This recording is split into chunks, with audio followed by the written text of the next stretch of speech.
گزشتہ سے پیوستہ جمعہ میں نے اس مضمون کو شروع کیا تھا، جس کی آج تیسری نشست ہے۔ پیش نظر صرف یہ ہے کہ جن چیزوں کے یا جن حقائق کے نکل جانے سے ہمارا دینی رشتہ روز بروز کمزور ہوتا جا رہا ہے، کسی طرح ان کو دوبارہ بحال کیا جائے تاکہ ہمارے اندر زندگی پیدا ہو۔ اب ہم یوں تو زندہ ہیں، کھاتے پیتے ہیں، دوڑتے بھاگتے ہیں، دنیا کا کون سا کام ہے جو ہم نہیں کر رہے، لیکن جسے دینی زندگی کہا جاتا ہے، ملی زندگی کہا جاتا ہے، اور جو اصل مطلوب ہے زندگی جو نبی کریم صلی اللہ علیہ وسلم نے پیدا کی تھی، حقیقت یہ ہے کہ وہ زندگی ہمارے اندر نہیں ہے۔ میں نہیں کہتا، اقبال مرحوم نے بھی یہی محسوس کیا تھا۔ انہوں نے کہا تھا کہ محبت کا جنوں باقی نہیں ہے، مسلمانوں میں خون باقی نہیں، اور صفے کج دل پریشاں سجدہ بے ذوق کہ جذبے اندروں باقی نہیں۔ اندر کی زندگی مر گئی ہے، اندر بیداری نہیں ہے، اندر احساس نہیں ہے، اور اس بات کا احساس تو خیر بالکل ہی نہیں ہے کہ ہم کیا کھو چکے ہیں اور کیا گم کر چکے، کیا ضائع کر چکے ہیں۔ ایک تو یہ ہوتا ہے کہ آدمی کے ہاتھ سے ایک چیز جاتی رہے، ظاہر بڑی نقصان کی بات ہے، اور دوسری چیز یہ ہے کہ اس کا احساس بھی جاتا رہے کہ اگر میرا ایک نقصان ہو گیا، میرے پیسے گم ہو گئے فرض کریں، تو ظاہر ہے کہ مجھے اس کا ایک احساس رہتا ہے، میں بہت عرصے تک اس کو بھول نہیں پاتا، تو اس کا نتیجہ کیا ہوتا ہے کہ میں دوبارہ پھر حاصل کرتا ہوں۔ لیکن اگر میرے اندر یہ بیماری پیدا ہو جائے کہ جو میرا نقصان ہوا سو ہوا، مجھے کوئی یاد بھی دلائے کہ دیکھیں تو آپ کا یہ نقصان ہوا تھا، تو میں کہوں جی مٹی پاؤ جی، جیسے ہماری یہاں مشہور ہو گئی یہ بات کہ مٹی پاؤ جی، تو اس کا آدمی چھڈو دے سے، یہ بھی کوئی بات ہے کرنے کی، وہ ہو گیا نقصان۔ تو جب نقصان کا احساس مر جائے، یہ نقصان سے بڑی بات ہے۔ ڈھاکہ فال ہوا، اس قوم کا کتنا بڑا حادثہ تھا یہ۔ تو پروفیسر عنایت علی خان نے بڑی سچی بات کہی، انہوں نے کہا کہ سانحہ سے بڑا حادثہ یہ ہوا کہ لوگ ٹھہرے نہیں حادثہ دیکھ کر، کہ ایک مر رہا آدمی ایک طرف رہا، لوگ اس کو دیکھ کے رکتے نہیں ہیں، یہ اس سے بڑا حادثہ ہے کہ لوگوں کے اندر اخوت محبت کے جذبات ہی مر گئے ہیں۔ تو میں محسوس کرتا ہوں کہ کچھ چیزیں ہیں جو ہمارے اندر سے نکل گئی، جن کی وجہ سے ہمارے اندر ایک بیداری تھی، ایک قومی زندگی تھی، ایک ملی زندگی تھی، اور اس کی وجہ سے لوگ بے چین ہو جایا کرتے تھے۔ وہ دور تو خیر میں نے بھی دیکھا جب بے چینی کا دور جسے کہا جا سکتا ہے، اور آپ نے بھی نہیں دیکھا، لیکن سنتے ہیں پڑھتے ہیں کہ ایسا دور تھا کبھی مسلمانوں میں کہ کوئی چیز گم ہو جاتی تھی، یعنی جس کو واقعی میں جس کو چیز کہہ رہا ہوں یہ دنیا کے حوالے سے نہیں، کہ کچھ چیزیں تھیں جن کے چھن جانے سے لوگ بے چین ہو جایا کرتے تھے۔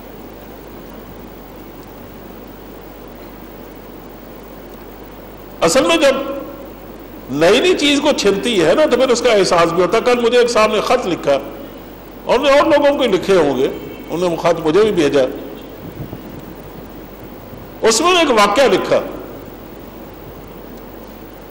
وہ لکھا کہ ایک تبلیغی جماعت گئی تھی کسی مغربی ملک میں، تو وہاں سے وہ کسی مسجد سے عبادت کر کے یا اپنی تبلیغ کر کے کوئی یعنی کام مکمل کر کے نکل رہے تھے، ایک نوجوان باہر نکلا، تو سامنے سے اس کو ایک نوجوان انگریز خاتون آتی ہوئی نظر آئی، اس کی طرف بڑی وہ رک گیا۔ انہوں نے پوچھا کہ تم کہاں سے آئے؟ انہوں نے کہا یہ ہماری مسجد ہے، میں وہاں سے عبادت کر کے آیا۔ انہوں نے کہا کہ آج اتوار تو نہیں ہے؟ وہ چونکہ عیسائی عورت تھی، انہوں نے کہا آج اتوار تو نہیں ہے، تم کہتے میں عبادت کر کے آیا۔ کہتے ہم جو مسلمان ہیں ہم دن میں 5 وقت نماز پڑھتے ہیں، 5 وقت عبادت کرتے ہیں، ہم صرف اتوار کو نہیں کرتے۔ خیر اس طرح کی باتیں اس نے کی، اس نے اسلام کے بارے میں کچھ پوچھا، اس کے بعد اس خاتون نے ہاتھ آگے بڑھایا اس سے مصافحہ کرنے کے لیے، یہ سمجھ کر کہ یہ پاکستانی ہے، مہمان ہے ہمارے ملک میں، تو ایک اچھی روایت یعنی اچھے اخلاق کے لحاظ سے اس نے ہاتھ بڑھایا، تو اس لڑکے نے ہاتھ بڑھانے سے انکار کر دیا۔ تو انہوں نے پوچھا کہ تم ہاتھ کیوں نہیں بڑھا رہے؟ میں تمہاری طرف تمہیں مہمان سمجھ کے ہاتھ بڑھا رہی ہوں، اخلاق کا تقاضا، تو تمہیں مجھ سے ہاتھ بڑھانا چاہیے۔ انہوں نے کہا بات اصل میں یہ ہے کہ یہ میرا ہاتھ کسی کی امانت ہے۔ انہوں نے کہا کسی کی امانت کیا مطلب؟ انہوں نے کہا میں شادی شدہ ہوں، اور جب سے میں نے شادی کی ہے نا تو یہ ہاتھ تو میری بیوی کی امانت ہے نا، یہ اب کسی اور کو نہیں چھو سکتا۔ انہوں نے کہا کہ تم لوگ اس طرح سوچتے ہو، اور تمہاری بیویاں بھی یہ سمجھتی ہیں کہ تم ان کی امانت ہو، اور تم ان میں کبھی خیانت نہیں کرتے۔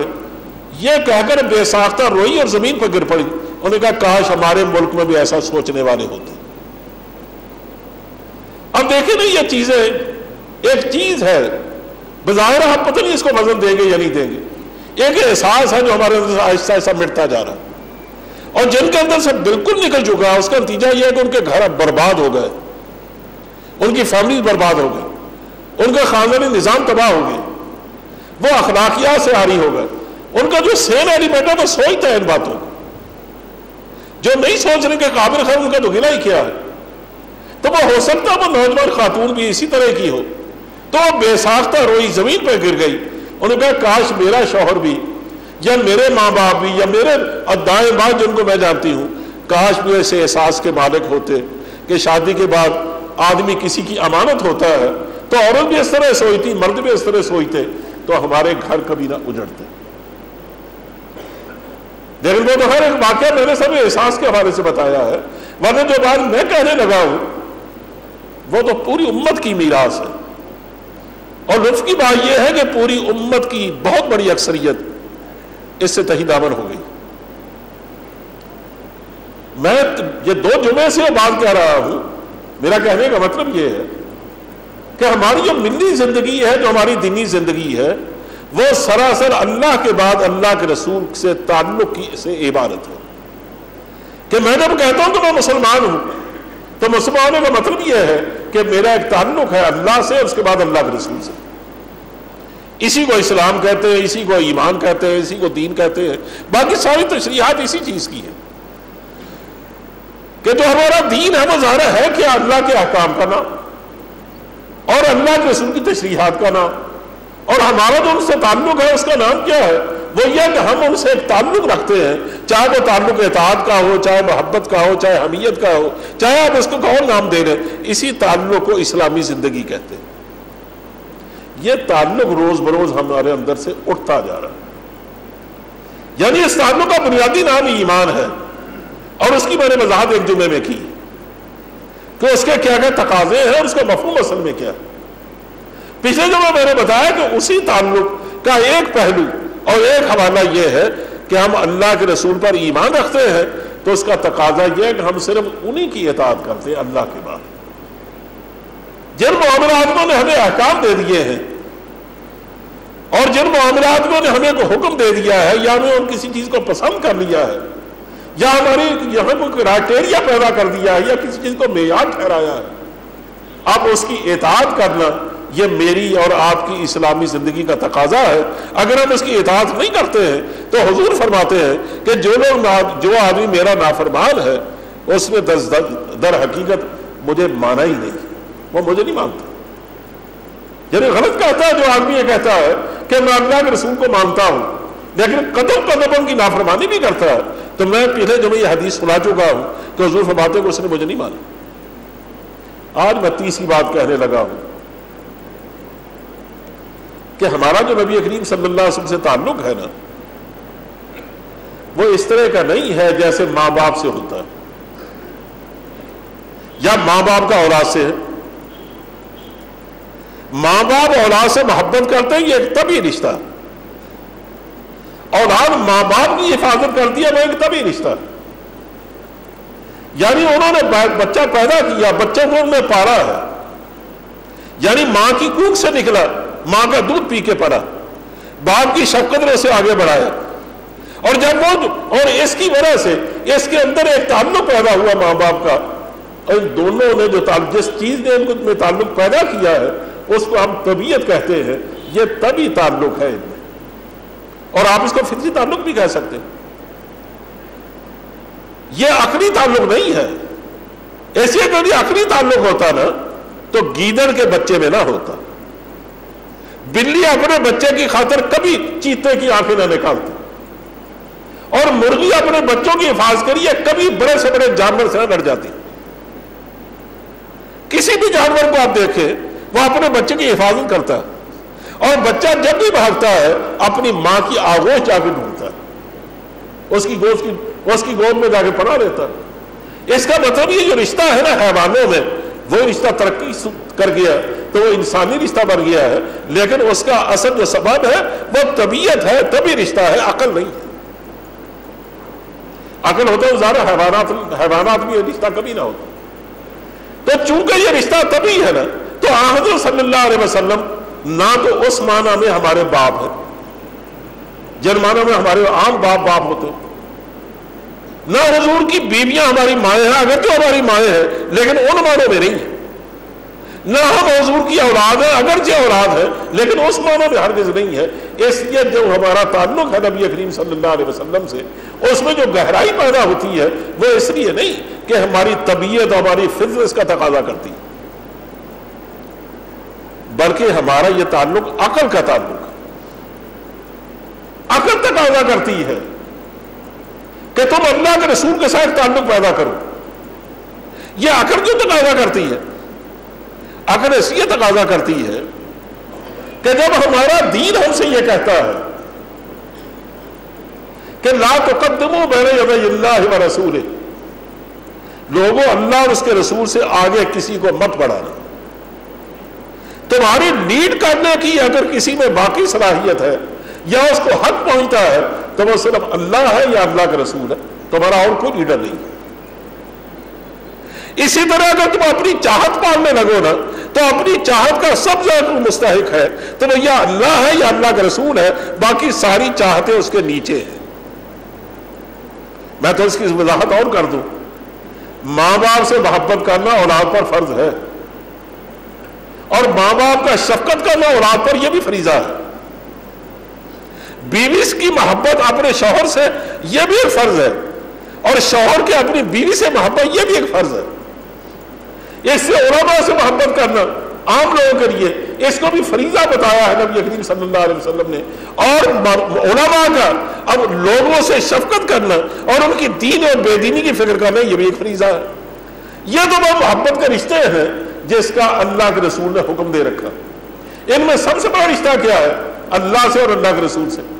اب یہ اگر حکم ہے تو اندازہ کریں کہ اگر اس کو فرض نہ بنایا جائے اور اگر ہمیں اس کے بارے میں دلائل مہیا نہ کرے اور وہ یہ نہ کہے کہ یہ تعلق باہر صورت تمہارے اندر ہونا چاہیے، تو یہ تعلق کیسے پڑ گئے؟ ایسے کیسے بھی ہے، نہ طبیعت ہے نہ فطرت، لیکن دین کا تقاضا ہے۔ دین بار بار حکم دیتا ہے اس بات کا، لیکن کوئی ایسا جذبہ نہیں جو ہمیں مجبور کرے، تو پھر لازماً شریعت نے عقل کو پابند کیا اس بات کا کہ اگر عقل تمہیں اس بات کا حکم نہیں دیتی اور تمہاری عقل خود سے برانداز ہو کر محبت کے کام میں ڈھل نہیں جاتی تو اس کا مطلب یہ تمہارا ایمان مکمل نہیں ہوگا۔ کہ تم صرف عقل کے پجاری تو ہو لیکن اب اللہ کے پجاری ہو نہ اللہ کے رسول کے امتی اور متبع۔ اور ایک اور حوالہ بھی ہے کہ آپ دنیا میں جتنے لوگوں سے محبت کرتے ہیں، چاہے شوہر بیوی سے کرے یا اولاد اپنے ماں باپ سے کرے یا کوئی چاہنے والا اپنے جس کو چاہتا ہے اس سے کرے، یہ محبت جز وقتی ہوتی ہے۔ جب باہم ملاقات ہوتی ہے محبت کا رشتہ تبانا ہو جاتا، یا جب کوئی یاد آتی ہے تو یاد آدمی کو بے چین کر دیتی، لیکن اس میں یہ بات شامل نہیں ہوتی کہ تم جس کو چاہتے ہو تمہارا کوئی کام بھی، تمہاری کوئی سوچ بھی، تمہاری کوئی پسند و ناپسند بھی اس سے ہٹی ہوئی نہیں ہونی چاہیے۔ فرض کریں میں اپنے استاد کو چاہتا ہوں لیکن ان کی چاہتے کچھ اور ہیں، میری چاہتے کچھ اور ہیں، وہ کچھ اور تقاضے چاہتے ہیں اپنی زندگی کے، میں اپنی زندگی کچھ اور طور اعتبار پسند کرتا ہوں۔ ہم دونوں سوچ میں بھی، طرز فکر میں بھی، طرز زندگی میں بھی ایک دوسرے سے مختلف ہیں، اس کے باوجود ہم ایک دوسرے کو چاہتے ہیں۔ لیکن جب میں یہ کہتا ہوں نا، جب اللہ کے رسول کو چاہتا ہوں، ان میں سے کوئی چیز بھی اگر میری ان سے مختلف ہوگی تو اس کا مطلب یہ میرا اللہ کے رسول سے کوئی تعلق نہیں. ایک قدم اور آگے بڑھیے. ہم جب کسی سے کو چاہتے ہیں نا تو وہ جب کبھی آتا ہے اس کی خدمت کرتے, اگر وہ مانگتا ہے دے دیتے, لیکن یہ ہم پہ لازم نہیں ہوتا کہ میں اپنی جیب کاٹ کر اس کو دوں. اگر وہ میرا پسینہ مانگے پسینہ بہاؤں, اگر وہ خون مانگے خون دے دوں, حتیٰ کہ مجھے جان مانگے تو جان دے دوں. یہ کسی کے لیے اللہ کی شریعت نے لازم نہیں کیا سوائے اللہ کے رسول کی. تو اس کا مطلب یہ گہرائی ہے نا اس میں جو باقی رشتوں میں نہیں ہے. اس لیے عقل کو پابند ٹھہرایا اس بات کا کہ یہ اتنا چونکہ وسیع رشتہ ہے, اور اگر عقل کا اس کو فالو نہیں کرے گی اور اگر اس کو تسلیم نہیں کرے گی تو یہ رشتہ نبھ نہیں پائے گا. اس لیے ہمارے درمیان اور اللہ کے رسول کے درمیان جو رشتہ ہے اس کے بارے میں علماء یہ سب یہ بات لکھتے ہیں کہ نہ وہ طبعی رشتہ ہے, نہ وہ جذباتی رشتہ ہے, نہ وہ فطری رشتہ ہے. وہ فطرہ صرف و سراسر عقل کا تقاضا ہے اور عقل کی ڈیمانڈ ہے کہ تم رشتہ پختہ کرو اور رشتے کو تباہ نہ کرو, ورنہ تم اللہ کے رسول کی زندگی کے تقاضوں کو پورا نہیں کر سکتے. یہ بات اگر سمجھ میں آئی ہے تو میں اس کی تائید لاتا ہوں نبی کریم صلی اللہ علیہ وسلم کے ارشادات سے. اگر جب میں یہ حدیثیں ایک دوسرے حوالے سے پہلے پڑھ بھی چکا ہوں کہ حضور لا یؤمن احدکم حتی اکون احب الیہ من والدہ وولدہ والناس اجمعین, کہ لوگوں تم کبھی پختہ مومن نہیں ہو سکتے یا تمہارا ایمان کبھی مکمل نہیں ہو سکتا تا وقت کہ میں تمہیں تمہارے والدین سے, تمہاری اولاد سے اور تمہارے تمام لوگوں سے تعلقات ہیں ان سے زیادہ تمہیں عزیز نہ ہو جائے. مسلم کی روایت ہے من نفس سے ہی, اور اس میں ایک روایت میں تفصیل بھی ہے, اور وہ بھی شاید میں ایک حوالے سے پہلے بیان کر چکا ہوں کہ حضرت عمر فاروق نے حضور کا ہاتھ پکڑا ہوا تھا یا حضور ان کا ہاتھ پکڑا ہوا تھا, اور جابر کہتے ہیں ہم ایک سفر کی حالت میں تھے, کننا مع النبی صلی اللہ علیہ وسلم وهو آخذ بید عمر بن الخطاب, حضور ان کی اصلاح اور تربیت فرما رہے تھے. کسی موقع پر پوچھا کہ عمر میں تمہیں کتنا عزیز ہوں, انہوں نے کہا حضور اپنے ماں باپ سے بھی زیادہ, اپنی اولاد سے بھی زیادہ, بلکہ ساری دنیا سے زیادہ. حضور نے پوچھا کیا تمہاری جان سے بھی؟ وہ سوچ میں پڑ گئے, کہا یہ جائزہ تو کبھی لے کے نہیں دیکھا. کہا حضور اس بارے میں نے ابھی فیصلہ نہیں کیا. اما والذی نفسی بیدہ, مجھے قسم اس ذات کی جس کے قبضے میری جان ہے, جب تک میں تمہیں تمہاری جان سے زیادہ عزیز نہیں ہو جاتا تمہارا ایمان مکمل نہیں ہو. حضرت عمر فاروق نے ایک لمحے کے بعد کہا کہ حضور اب مجھے اپنی جان سے بھی زیادہ پیارے ہیں. فرمایا الآن یا عمر, عمر اب تمہارا ایمان مکمل ہوا. اس کا مطلب یہ ہے کہ شریعت ہمیں حکم دیتی ہے اور عقل اس کا تقاضے کو پورا کرنا چاہتی ہے اور اس کی تائید کرتی ہے کہ اگر ہم اتنی محبت حضرت صلی اللہ علیہ وسلم سے نہیں کریں گے تو جو شریعت نے تقاضے اس کے بنا رکھے ہیں اور ہم پر عائد کر رکھے ہیں وہ ہم کبھی پورے نہیں کر سکتے. وہ تقاضے کیا ہے؟ اصل تو یہ ہے جو اس پر ہم گفتگو کرنا چاہتے ہیں کہ تعلق یوں تو محبت کس سے نہیں ہوتی, یہ تو عام ایک تجربہ ہے زندگی کا. کوئی انسان دنیا میں ایسا نہیں آیا جو کسی نہ کسی سے محبت نہ کرتا, لیکن یہ جو محبت ہے جو اللہ اس کے رسول سے رکھتے ہیں یہ ساری محبتوں پر فائق ہے. باقی ساری محبتیں اس کے نیچے اپنا جواز ڈھونڈتی ہیں. یعنی ماں باپ کی محبت کا حکم دین نے دیا, اللہ اور رسول نے. اس سے اور جتنی محبت ہے میاں بیوی کی محبت ہے اس کو جواز فراہم کیا ہمارے دین نے, لیکن جو اصل اساس ہے محبت کی اور جو سب سے بڑھ کر ہونی چاہیے اور جب کبھی کلیش ہو تو یہ محبت اس پر قربان کر دی جائے وہ صرف اللہ اور اس کے رسول کی محبت ہے. وہ محبت کسی پر قربان نہیں ہو سکتی, باقی محبتیں اس پر قربان ہوتی. ایسے میں ان کے تقاضوں کو بڑے اختصار سے بیان کرنا چاہتا ہوں کیونکہ وقت بڑا تھوڑا ہے. سب سے پہلا تقاضا یہ ہے کہ جب آدمی کو اللہ اور رسول سے محبت ہو جاتی ہے اس کی چاہتیں بدل جاتی ہیں، اس کی پسند و ناپسند بدل جاتی ہیں، بلکہ اس کی چاہتیں حضور کی چاہتوں میں ڈھل جاتی ہیں۔ وہ اس نگاہ سے دیکھتا ہے جس نگاہ سے حضور دیکھتے، ان قدموں سے چلتا ہے جن قدموں سے حضور چلتے، وہ اس منزل کو اپنی منزل سمجھتا ہے جو منزل حضور کی منزل تھی، جن چیزوں کو حضور پسند فرماتے تھے ان کو پسند کرتا۔ وہ صرف اتنی بات جانتا ہے کہ میں چونکہ حضور سے محبت کرتا ہوں نا، ایسے یہ ہو ہی نہیں سکتا کہ حضور کسی بات کا حکم دے یا کسی بات کی چاہت کرے تو سوال ہی پیدا نہیں ہوتا کہ میں اس کی تعمیل نہ کروں۔ اس بارے میں وہ سوچ بھی نہیں سکتا کبھی، اور اگر سوچتا ہے تو مجھے سمجھ لینا چاہیے کہ مجھے حضور سے محبت نہیں ہے، میں نے ایسے محبت کا لفظ یاد کر رکھا ہے۔ حدیث شریف میں آتا ہے، چلیے بہت بعد میں پڑھتا ہوں، واقعہ یہ ہے کہ انسان جو حقیقت میں اگر کسی کو چاہتا ہے نا تو پھر اس کی چاہتیں بدل جایا کرتی، جس کو وہ چاہتا ہے اس کی چاہتوں میں ڈھل جاتی۔ علامہ اقبال کا عجیب حال تھا کہ یہ جو کرتا ہوتا ہے نا ململ کا، ہم اس کو قمیص نہیں، عام طور پہ کرتا بولتے، علامہ اقبال ہمیشہ اس کو کرتی بولتے تھے، کرتی کہتے تھے۔ تو ایک دفعہ کسی نے کہا کہ علامہ یہ تو آپ لوگوں کا بھی عام طور بول چال کا طریقہ نہیں، آپ کے علاقے کا، آپ اس کو کرتی کیوں کہتے ہیں؟ انہوں نے کہا مجھے نہیں معلوم، مجھے صرف اتنا یاد ہے کہ میری والدہ اس کو کرتی کہتی تھی، بس مجھے جو محبت ہے اپنی والدہ سے، تو جس کو وہ کرتی کہے گی میں اس کو کرتا کیوں کہوں؟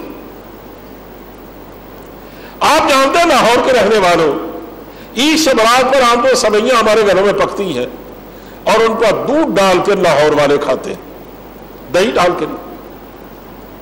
لیکن سیالکوٹ کے رہنے والے یا ضلع گرداسپور کے رہنے والے، میں انہیں بھی جانتا ہوں، وہ دہی ڈال کے کھاتے ہیں۔ علامہ اقبال جو کہ سیالکوٹ کے تھے، ان کی والدہ سیالکوٹ کی تھی۔ ایک دفعہ کسی نے دیکھا کہ وہ دہی ڈال کے سویاں کھا رہے ہیں، تو وہ جو کہ لاہوریا تھا اس کو عجیب سا لگا، انہوں نے کہا علامہ یہ آپ دہی ڈال کے کھاتے ہیں؟ کہا ہاں۔ کہا کیوں کھاتے ہیں؟ انہوں نے کہا اس لیے کہ میری ماں کھاتی تھی، بس میں نے اپنی ماں کو دہی ڈال کے کھاتے دیکھا، دودھ ڈال کے کھاتے دیکھا۔ حالانکہ کہا جاتا ہے کہ علامہ اقبال کے گلے کی خرابی کی ابتدا اسی دہی کی وجہ سے ہوئی، کہیں کھٹا گھر میں آ گیا ہوگا دہی، اس کو کھایا، ابتدا ہوئی، پھر بڑھتے چلا گیا اور وہ گلا بالکل بند ہو گیا۔ اگر ایک وقت آیا کہ آواز بالکل سنائی نہیں دیتی تھی۔ یہی حال صحابہ کا تھا کہ وہ اس قدر ڈھل گئے تھے حضرت کی محبت میں کہ ان کی چاہتے حضور کی چاہتے بن گئی تھی۔ میں پہلے بیان کر چکا ہوں اور مزید بیان کر رہا کہ ایک موقع پر حضور نے صحابہ کو دیکھا ایک سفر کی حالت میں کہ انہیں جو جھول ڈال رکھے ہیں نا اپنے اونٹوں پر، ان میں دھاریاں ہیں سرخ رنگ کی۔ حضور کو سرخ رنگ سے تباً ترفر تھا، پسند نہیں فرماتے تھے۔ آپ کا خیال یہ تھا کہ عورتوں کو سرخ رنگ پہننا چاہیے، مردوں کو یہ زیادہ پسند نہیں ہونا چاہیے۔ اس لیے جس چیز میں بھی سرخی ہوتی نا، حضور عام طور پر اسے اوائڈ کرتے تھے۔ تو حضور نے بعض اتنی سی بات رواں دواں انداز میں فرمائی، فرمایا میں دیکھ رہا ہوں کہ تمہارے اونٹوں کے جھول میں، ان کے لباس میں، تمہاری اپنی چاہتوں میں بھی مجھے یوں لگتا ہے کہ اس میں سرخی بڑھتی جا رہی ہے۔ حالانکہ یاد رکھیے سرخی ہو اگر کسی چیز میں، دھاریاں اس میں، اس کو شریعت نے حرام نہیں کیا، ناجائز بھی نہیں کیا۔ حضور نے صرف اتنی بات فرمائی کہ میں دیکھ رہا ہوں کہ تمہارے جانوروں کے لباس میں اور تمہاری پسندوں میں بھی شاید سرخی بڑھتی جا رہی۔ صحابہ یہ بات سن کر اس طرح اٹھ کے دوڑے اپنے اونٹوں کی طرف کہ ان کے دوڑنے سے اونٹ بھی ڈر گئے، اور جا کر تیزی سے ان کے جو اوپر جھول دیے ہوئے تھے نا وہ کھینچے، اور کھینچ کر تنور جل رہے تھے تنور میں پھینک دیے۔ یہ بھی نہیں سوچا کہ ان کو کسی اور کام تو لایا جا سکتا ہے، اونٹوں میں نہ ڈالے جائے، نیچے زمین میں بچھایا جا سکتا ہے۔ انہوں نے سوچا کہ جب حضور کو ناگواری ہوئی ہے اس سے، اور آپ انہوں نے دیکھ رہا ہوں کہ تمہیں سرخی چاہ رہی ہے، تو انہوں نے کہا اب یہ اس قابل نہیں ہے کہ اس کو اپنی اونٹوں کو پہنایا جائے، اتارا اور اس کو ڈال دیا، تنور جلتا تھا اس میں ڈال دیا۔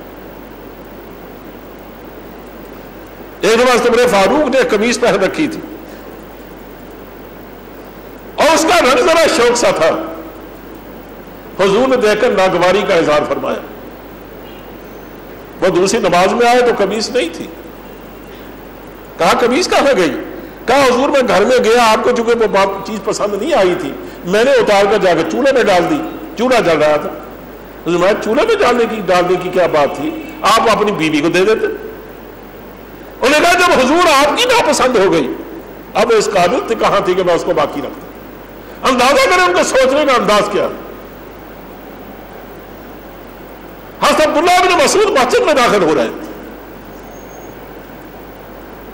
آپ منبر پر کھڑے ہیں اور دیکھ رہا کہ لوگ ابھی آ رہے ہیں، تو میں اجلسوا، لوگوں بیٹھ جاؤ۔ لیکن وہ جہاں پہنچے تو وہاں لوگوں نے جوتے اتار رکھے تھے، مسجد میں بیٹھنے کی جگہ آگے تھی، ان کو جیسے حضور کے الفاظ سنے وہیں بیٹھ گئے۔ کس نے کہا عبداللہ بیٹھنے کی جگہ تو آگے ہے، جوتوں میں کیوں بیٹھے، جاؤ آگے جا کے بیٹھو۔ انہوں نے کہا مجھے نہیں معلوم، میں صرف اتنا جانتا ہوں کہ جہاں حضور کا حکم کاروں میں پڑ گیا ہے، اب اس کا تقاضا یہ ہے کہ میرا قدم آگے نہیں بڑھنا چاہیے۔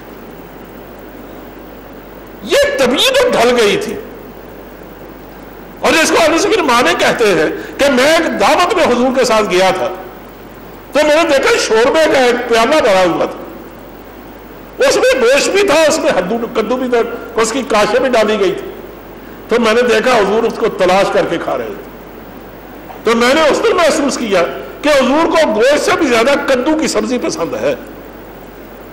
کہا میں بوڑھا ہو گیا ہوں، اس دن سے میں نے اپنے اوپر لازم کر لیا کہ جس ہنڈیا میں بھی اور جس سالن میں بھی کدو بنوایا جا سکتا ہو میں ضرور کدو بنواتا ہوں، اسے شوق سے کھاتا ہوں۔ یہ ہے طبیعت کا اعمالہ،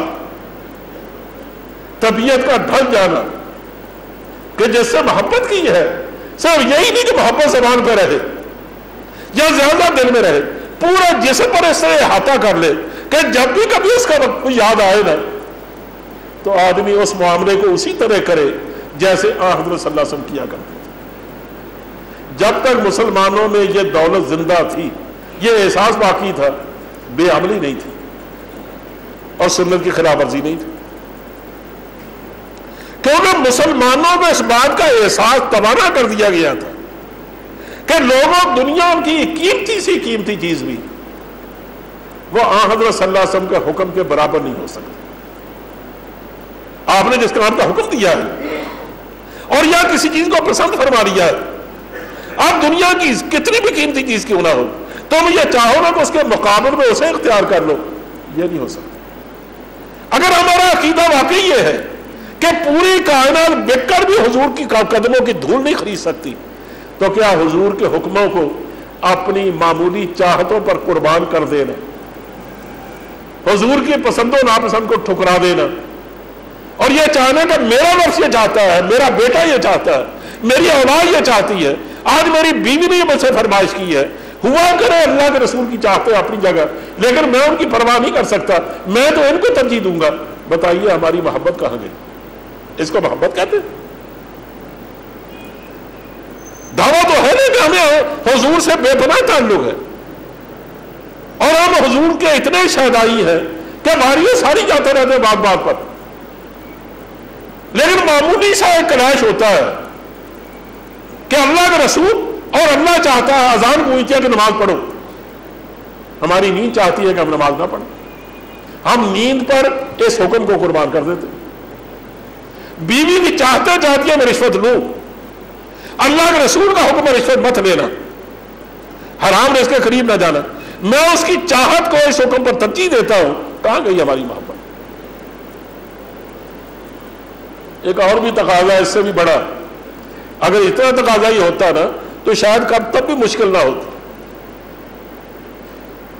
اللہ کے رسول کی محبت سب سے نازک مقام ہے، باقی کسی محبت کے تقاضے نہیں۔ اس کا ادنا سے ادنا تقاضا یہ ہے کہ اگر کبھی یہ کہا جائے کہ تم ساری دنیا چھوڑ کر حضور کو اختیار کر لو، تو تمہیں حضور کو اختیار کرنا چاہیے، دنیا کو نہیں۔ میں اس کی ایک مثال دیتا ہوں کہ حضور نے جن لوگوں کو تیار کیا تھا، جن کی تربیت فرمائی تھی، ان کا مزاج یہی تھا، ان کو اسی کنجے کٹھالی میں ان کو ڈال کے آزمایا تھا اور کندن بنایا تھا۔ جب جنگ حنین ہوئی ہے تو بہت مال غنیمت ہاتھ آیا۔ حضور جب تقسیم کرنے بیٹھے تو سینکڑے نہیں ہزاروں کی تعداد میں ان لوگوں کو اونٹ، بھیڑ، بکریاں اور سونا چاندی جھوڑیاں بھر بھر کے دیا جو ابھی نئے نئے مسلمان ہوئے تھے، اور جن میں زیادہ تعداد زارہ قریش کی تھی، مکے والے تھے یہ لوگ۔ چند دن پہلے فتح مکہ ہوا تھا، اس کے جلدی بعد جنگ حنین سے واسطہ پڑ گیا، تو حضور نے ان کو جھوڑیاں بھر بھر کے دیا، حتیٰ کہ حضرت ابو سفیان کو 300 سے زیادہ اونٹ دیے، ان کے بیٹے کو بھی اتنے دیے، لیکن انصار کو کچھ نہیں دیا، جنہوں نے آج تک اسلام کے بارے میں قربانیاں کی تھی، ان کو کچھ نہیں دیا، خالی ہاتھ۔ چنانچہ جب یہ سب کو ختم ہو گیا تو سعد بن عبادہ رضی اللہ عنہ حضور کی خدمت میں آئے، انہوں نے کہا حضور آپ نے جس نے تقسیم میں انصار کو نظر انداز کیا ہے، انصار کے بعض نوجوانوں کے دلوں میں اس کے بارے میں کچھ باتیں ہیں، کچھ احساسات ہیں، وہ سوچ رہے ہیں کہ ہمیں نظر انداز کیوں کیا گیا، اور بعض کی زبانوں میں اس طرح کی باتیں آ گئی کہ حضور آخر انسان ہی ہے نا، دیکھیے جب دینے کا وقت آیا تو اپنے یاد آ گئے، اور جب قربانیوں کا وقت تھا تو ہم یاد آتے تھے، ہماری تلواروں سے ابھی تک خون خشک نہیں ہوا ان لوگوں کا، لیکن آج حضور نے ہمیں نظر انداز کر کے ان کو دیکھو کیسے کیا بنا دیا۔ ہمارے ساتھ تم کیا کہتے ہو؟ انہوں نے کہا حضور میں بھی تو اپنے قوم کا ایک فرد ہوں، اور میں ایک چھولداری میں سب کو جمع کرو، انصار کو میں خطبہ دوں گا۔ سب کو جمع کیا گیا، حضور نے خطبہ ارشاد فرمایا، میں اس کے نہایت اختصار سے حوالہ دوں گا۔ اور فرمایا کہ اے گروہ انصار، میں نے سنا ہے کہ تم نے اس استر کی باتیں کی۔ انہوں نے روتے ہوئے اس کا اعتراف کیا، کہا حضور ہمارے بعض نوجوانوں نے ایسی باتیں ضرور کی ہیں، لیکن کسی ذمہ دار آدمی کی زبان سے ایسی بات نہیں نکلی۔ فرمایا نہیں، میں تم سے اگر یہ بات کہوں کہ اے گروہ انصار، میں جب مدینے میں آیا تھا تم سب بے ہدایتیں اور بے ایمان لوگ تھے، اللہ نے میری وجہ سے تمہیں ہدایت یافتہ بنایا، تو کیا تم اعتراف کرو گے؟ انہوں نے کہا حضور اللہ اور اس کے رسول کے احسانات بے شمار۔ کہا میں جب یہاں آیا تو تم ہلاکت کے قریب پہنچ چکے تھے، میری وجہ سے اللہ نے تمہیں ہلاکت سے بچایا، تم نے جہنم میں جانے میں کوئی کسر نہیں چھوڑی تھی، میں نے جہنم سے نکال کر تمہیں جنت کا وارث بنا دیا، کیا تم اس کا انکار کرو گے؟ انہوں نے پھر کہا حضور کے اور اللہ کے احسان، رسول کے احسانات بے شمار۔ انہوں نے کہا تم نے اپنی تباہی میں کوئی کسر نہیں چھوڑی تھی، میں نے تمہیں تباہی سے بچایا، تمہاری ایک ایک لڑائی 40 سال تک چلتی تھی، اور تم ایک دوسرے کے خونی دشمن تھے، میں نے تمہارے اندر محبت اور پیار پیدا کیا، کیا تم میرے احسانات کو بھول جاؤ گے؟ انہوں نے کہا حضور ہم کیسے بھول سکتے ہیں؟ اس طرح کی حضور نے چند باتیں فرمائی، اور وہ رو رو کر اعتراف کر رہے تھے۔ پھر اچانک حضور پلٹے، فرمایا کہ نہیں اے گروہ انصار، تم یہ کہو، اور اگر تم کہو گے تو غلط نہیں کہو گے، اور میں اس کا اعتراف کروں گا کہ تم یہ کہو کہ محمد تمہیں تمہارے گھر والوں نے نکالا، ہم نے تمہیں گھر دیا، تمہیں تمہارے وطن والوں نے بے وطن کیا، ہم نے تمہیں وطن دیا، تمہاری قوم تمہارے خون کی پیاسی تھی، ہم نے تلوار کی چھاؤں میں تمہاری حفاظت کی، ساری دنیا تمہارے خلاف اوپر پڑی تھی، لیکن ہم نے راتوں کو جاگ کر اور اپنے بچوں کو قربان کر کے آج یہ دن ہے کہ ہم نے پورے جزیرہ عرب پر آپ کی دھاک بٹھا دی۔ کہا اے گروہ انصار، تم اپنے احسانات کا تذکرہ کرو گے تو میں اعتراف کروں گا کہ تم ٹھیک کہتے ہیں، لیکن آج تمہیں شکایت پیدا ہوئی ہے کہ میں نے تمہیں درہم و دینار نہیں دیے اور گھوڑے اور اونٹ نہیں دیے، بکریاں نہیں دی، باقی لوگوں کو دی جو آج مسلمان ہوئے ہیں، کہا میں نے ان کو سب کچھ اس لیے دیا یا دولت اس لیے دی تاکہ دولت کی وجہ سے ان کا ایمان پختہ ہو، کیونکہ ابھی ان کا ایمان کچا ہے، کوئی بھی ان کو بہکا سکتا، لیکن تمہیں میں نے تمہارے ایمان کے حوالے کیا، تمہارے اسلام کے حوالے کیا۔ کہ تم آج اس بات پہ راضی نہیں ہو کہ جب یہ لوگ لوٹ کے جائیں اپنے اپنے شہروں کو تو کوئی اپنے ساتھ ریوڑ ہانکتا ہوا جا رہا، بکریوں کا، کوئی اونٹوں کا، کوئی دوسرے جانوروں کا، اور کوئی جھوڑیاں بھر بھر کے سونا چاندی لے کے جا رہا اور خوش ہو رہا ہو، لیکن تم جب مدینے کو لوٹو تو تم اپنے ساتھ محمد کو لے کے جاؤ۔ کہا تم اس بات پہ راضی نہیں ہو کہ وہ تو اپنے ساتھ دولت لے کے جائیں گے نا، تم اپنے ساتھ محمد کو لے کے جاؤ گے۔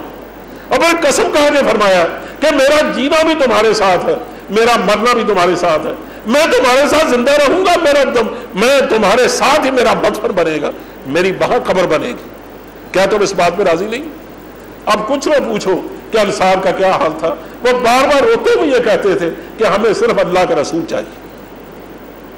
مسلمانوں، اصل دولت چاہنے والوں کی وہ دولت دنیا نہیں ہے، وہ اللہ کا رسول۔ ایک اور بھی سن لیجئے، جنگ احد میں حضرت عائشہ پانی پلاتی پھر رہی تھی زخمیوں کو، چونکہ زخمی بہت تھے اور ابھی حجاب کا حکم بھی نہیں آیا تھا۔ خود ہماری مائیں، حضور کی بیویاں، وہ بھی پانی پلاتی پھرتی زخمیوں کو، تو مائیں گھروں سے نکل آئی تھی، عورتیں گھروں سے نکل آئی تھی۔ انہوں نے ایک زخمی کو جا کر دیکھا تو بے ساختہ کہہ رہا ہے کہ حضور کا غلام دنیا سے جا رہا ہے زیاد، کاش اللہ کے رسول کو کوئی اطلاع دیتا کہ ان کا غلام آخری وقت میں ان کو دیکھنا چاہتا ہے۔ کہا بالکل وہ لبے مرگ تھا اور اس کی نظر طاری ہو چکی تھی، تو میں نے جب اس کی بات سنی میں دوڑتی ہوئی گئی اور جا کر میں نے حضور کو اطلاع دی کہ حضور ایک نوجوان ہے جو اپنا نام زیاد لیتا اور کہتا کاش میرے آقا کو اطلاع ہو جائے کہ ان کا غلام دنیا سے جا رہا۔ حضور لمبے لمبے ڈگ بھرتے ہوئے اپنی چادر کندھوں سے گر گئی تھی، اس کو کھینچتے ہوئے جلدی سے تشریف لائے اور آ کر اس کے سرانے کھڑے ہو کر فرمایا زیاد مجھے دیکھو، میں آ گیا۔ انہیں آنکھیں کھولی اور پورا زور صرف کر کے اپنے آپ کو سمیٹا اور اپنا سر حضور کے قدموں میں ڈال دیا اور اس کے بعد کہا آمنتو رضیت باللہ ربا وبالاسلام دینا وبمحمد نبیا، ہم نے اللہ کو پسند کیا ہے رب کے طور پر اور محمد صلی اللہ علیہ وسلم کو ساری دنیا چھوڑ کر پسند کیا ہے نبی کے طور پر، اور دین کو پسند کیا ہے اسلام کے طور پر۔ یہ ہے ہمارے تین اثاثے، یہ اصل میں ہماری دولت ہے، اور آخری تمنا یہ تھی کہ اسی دولت کو آپ کے سبب کر کے آپ کے حوالے اس کا اقرار کرنے کے بعد آپ کے قدموں میں جان دے دوں، سو میں جان دے رہا ہوں، اس کے بعد جان دے دوں۔ ایک مومن کی اصل منزل یہ ہے کہ جب تک وہ زندہ رہے حضور کی اطاعت میں اس کی زندگی گزرے، وہ قربانیاں دے تو ہدف صرف اللہ کے رسول کی ذات ہو، وہ ہر معاملے میں اللہ کے رسول کی پسند و ناپسند کو سامنے رکھے، اور تمنا اس کی یہ ہو کہ یا اللہ آخری وقت آئے تو حضور کے قدموں میں آئے۔ اس سے بڑی خوش قسمتی اور کیا ہو سکتی؟ یہ تھی وہ دولت جو کبھی مسلمانوں کے دلوں میں ہوتی تھی۔ اسی احساس نے ان کو ہمیشہ توانا رکھا تھا اور اسی نے ان کو ہمیشہ دولت مند بھی بنایا تھا، یہی ان کا دفاع کرنے والی چیز تھی، یہی ان کی قوت کا سامان بھی تھا۔ افسوس کہ آج یہ دولت ہم سے چھن گئی۔ میں مانتا ہوں کہ ہم معاشرہ میلاد مناتے ہیں، اپناتے نہیں۔ حضور کی زندگی کو منانے کے لیے تو نہیں ہے، اپنانے کے لیے ہے۔ ہم حضور کا کوئی کام کرنے کو تیار نہیں ہے، لیکن حضور کا نام لے کر ہم مٹھائیاں کھاتے ہیں، کھوجڑیاں چھوڑتے ہیں، بلکہ نمازیں کھا جاتے ہیں۔ اور کتنے لوگ ہیں جن کا رزق اسی کام پہ چل رہا ہے کہ جھوٹی سچی لوگوں کو کہانیاں سنا کر اور ان باتوں پر کہ لوگوں تم میلاد مناؤ گے تو بخشے جاؤ گے، قطع نظر اس کے تمہاری زندگی کس طرح گزرتی ہے، انہیں اپنا رزق اس طرح بنایا ہوا۔ اگر تو ہم نے اس طرح زندگی گزارنی ہے تو لوگوں سوچ لو کل کو اللہ کے رسول کو کیا منہ دکھائے گے۔ میں تو احساس کی بات کر رہا ہوں. اقبال نے ان سے یہ پوچھا تھا اور اس کی روح آج بھی پوچھتی ہے کہ کون ہے تارک آئین رسول مختار؟ کون ہے تارک آئین رسول مختار؟ اور مصلحت وقت کی ہے کس کے عمل کا معیار؟ کس کی آنکھوں میں سمایا ہے شعار اغیار؟ ہو گئی کس کی نگاہ طرز سلف سے بیزار؟ ہو گئی کس کی نگاہ طرز سلف سے بیزار؟ قلب میں سوز نہیں، روح میں احساس نہیں، کچھ بھی پیغام محمد کا ہمیں پاس نہیں. وآخر دعوانا ان الحمدللہ.